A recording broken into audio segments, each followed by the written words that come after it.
ನಾನು ಜಯಾಪೇಕ್ಷೆಯಿಂದ ಯುದ್ಧ ಭೂಮಿಗೆ ಹೊರಡುವ ಮೊದಲು ಮಂತ್ರಯುಕ್ತವಾದ ಹವಿಸಿನ ಆಹುತಿಯೊಂದಿಗೆ ಅಗ್ನಿದೇವನನ್ನು ಪೂಜಿಸುತ್ತೇನೆ. ಆಗ ಅಗ್ನಿಕುಂಡದಿಂದ ನನಗೆ ದಿವ್ಯಾಸ್ತ್ರಗಳು ಲಭಿಸಬೇಕು.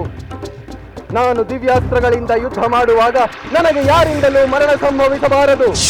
ಆಗಬಹುದು, ಆದರೆ ಯುದ್ಧ ನಿಮಿತ್ತವಾಗಿ ನೀನು ಕೈಗೊಂಡಿರುವ ಹೋಮ ಪೂರ್ಣಗೊಳ್ಳುವ ಮೊದಲು ನೀನೇನಾದರೂ ಯುದ್ಧಕ್ಕೆ ತೆರಳಿದರೆ ಈ ವರ ಫಲಿಸದು.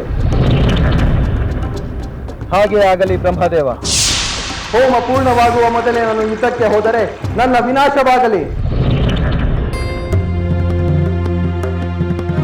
ತಥಾ. ಹೌದು, ನಾನು ಹೋಮ ಮುಗಿಸದೆ ಇಲ್ಲಿಂದ ಬರುವಂತಿಲ್ಲ. ಅಲ್ಲಿಯವರೆಗೆ ಆ ವಾನರ ಉಬ್ಬರವನ್ನು ತಡೆಯಬೇಕೆಂದು ಸೇನಾಪತಿಗೆ ತಿಳಿಸು.